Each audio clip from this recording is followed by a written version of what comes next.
Bienvenue dans ce format La preuve par l'exemple. Chaque semaine, je déplie devant vous une méthode de marketing, de productivité ou de manière générale d'entrepreneuriat. L'objectif, c'est de vous montrer concrètement, je partage mon écran et je le fais avec vous.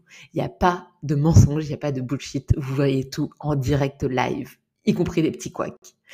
La semaine dernière, vous avez été hyper nombreux à m'encourager dans ce format, donc merci, ça me donne la force de continuer. C'est grâce à vous que je suis encore là cette semaine, sinon j'aurais abandonné depuis longtemps.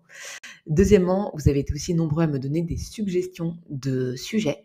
Donc continuez s'il vous plaît, ça me permet aussi d'alimenter ma base d'idées, mais surtout de proposer des vidéos qui vous conviennent. Alors on enchaîne tout de suite avec le sujet de la semaine, comment remplir sa liste email quand on veut lancer sa newsletter. Premièrement, pourquoi c'est important d'avoir une newsletter? C'est important parce qu'on ne veut pas être dépendant des réseaux sociaux.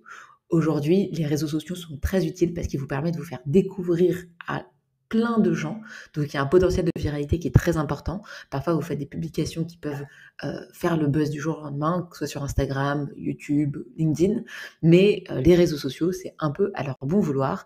En fonction des algorithmes, ils vont choisir de vous montrer ou de ne pas vous montrer. Et ça, vous ne pouvez pas le savoir à l'avance. Donc, l'important dans les réseaux sociaux, c'est de pouvoir sortir des réseaux sociaux, paradoxalement. Et pour ça, je vous encourage à avoir votre liste email. Personnellement, j'en ai une depuis que j'ai lancé ma boîte.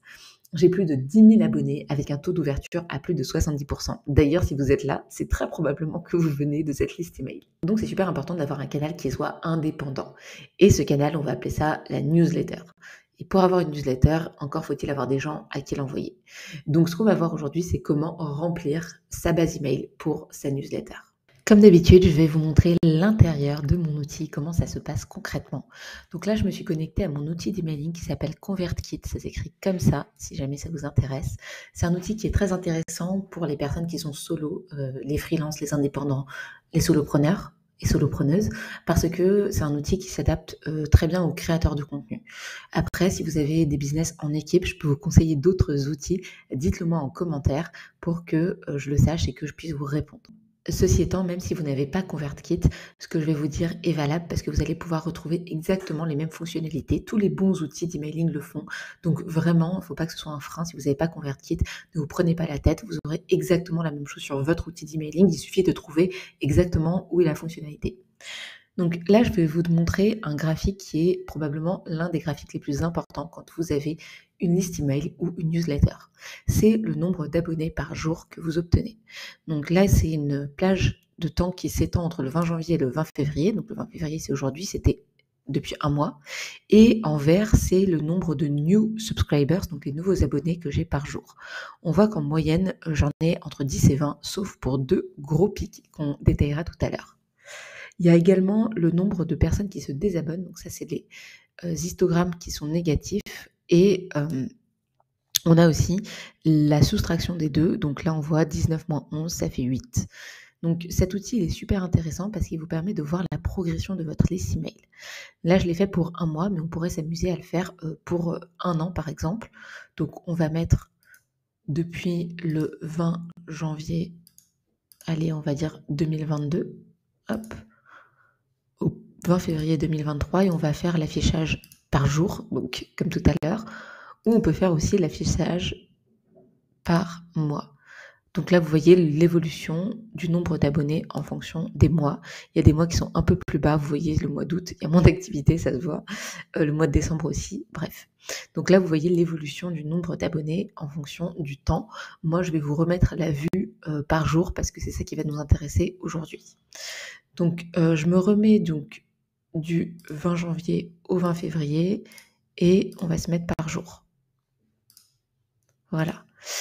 Ce que je voulais vous détailler donc sur cet outil, ce qui est intéressant aussi de voir, c'est que vous avez donc des gros pics qu'on va détailler, on va comprendre pourquoi du jour au lendemain j'ai eu 10 fois plus d'abonnés que les autres jours et aussi l'effet qui va être dilué sur plusieurs jours. Bon, sans surprise, ce qui permet d'avoir des gros pics comme ça de nombre d'abonnés, c'est quand vous faites la promotion de votre newsletter sur les réseaux sociaux. Donc peu importe le réseau social que vous allez utiliser, que ce soit LinkedIn, que ce soit Facebook, que ce soit Instagram, que ce soit TikTok, vous pouvez vous en servir pour faire ce qu'on appelle de l'acquisition. L'acquisition, c'est ce qu'on appelle l'acquisition de nouveaux abonnés. Vous allez utiliser le réseau social pour driver, pour attirer du trafic sur votre newsletter. Donc moi, je l'ai fait sur LinkedIn. Vous voyez que là, je me connecte à mon profil. Je vais vous montrer ce qui s'est passé le 14 février, puisque c'est le jour où on voit une explosion du nombre d'inscrits. Et là, vous voyez que le 14 février, donc c'était il y a 6 jours, je parlais tout simplement d'une annonce que j'avais écrite pour vendre mon bureau. Et surtout, et ce qui compte énormément, c'est ces 2 lignes très précises. Ces 2 lignes qui disent « Chaque mardi, j'envoie un email pour apprendre l'écriture persuasive et je donne l'adresse de mon site internet. Quand on clique sur cette adresse, on peut s'inscrire pour recevoir la newsletter. » Et ça, c'est incroyable. C'est vraiment une phrase toute bête qui va vous permettre de driver automatiquement énormément de trafic sur votre newsletter. Donc, c'est ce qu'on appelle un appel à l'action, un call to action, un CTA, vous allez aussi le voir. C'est à la fin de votre post, pensez à dire aux gens, abonnez-vous à ma newsletter si vous en voulez plus, si vous voulez en savoir plus. Ça va vous driver du trafic et c'est ce qui va permettre de faire beaucoup plus d'acquisitions. Moi, vous voyez, je fais un x10 entre le temps normal où je publie et le jour où j'ai publié ce post. Aussi, autre petite astuce, moi ce que je fais, c'est que je mets l'adresse de ma newsletter juste en dessous de mon nom et de mon prénom. Parce que comme ça, quand les gens voient la timeline, donc c'est-à-dire qu'ils voient défiler sur le post LinkedIn, au lieu qu'il y ait écrit founder at founders night, il y a écrit ninaramen.com et forcément les gens ont la curiosité d'aller voir. Donc 2 astuces à retenir. La première, c'est de mettre un appel à l'action à la fin de vos posts. Donc ça, c'est super intéressant parce que ça permet de driver directement du trafic, surtout quand vous avez des posts qui fonctionnent bien, donc exactement comme celui-là. Et la deuxième astuce, c'est d'utiliser votre tagline. Si tu es encore là, c'est que tu as aimé cette vidéo. Alors tu n'as qu'une seule chose à faire, c'est cliquer sur le bouton s'abonner. La semaine prochaine, je sortirai une autre vidéo, la preuve par l'exemple. Et d'ailleurs, tu peux participer à créer le contenu de cette vidéo en me donnant une nouvelle idée. Qu'est-ce que tu aimerais que je te montre? Donne-moi une méthode que tu aimerais que je te dévoile en direct, en live. Tu peux participer à ce format en choisissant le sujet. Pour me le dire, il suffit de laisser un mot en commentaire, ça prend moins de 10 secondes.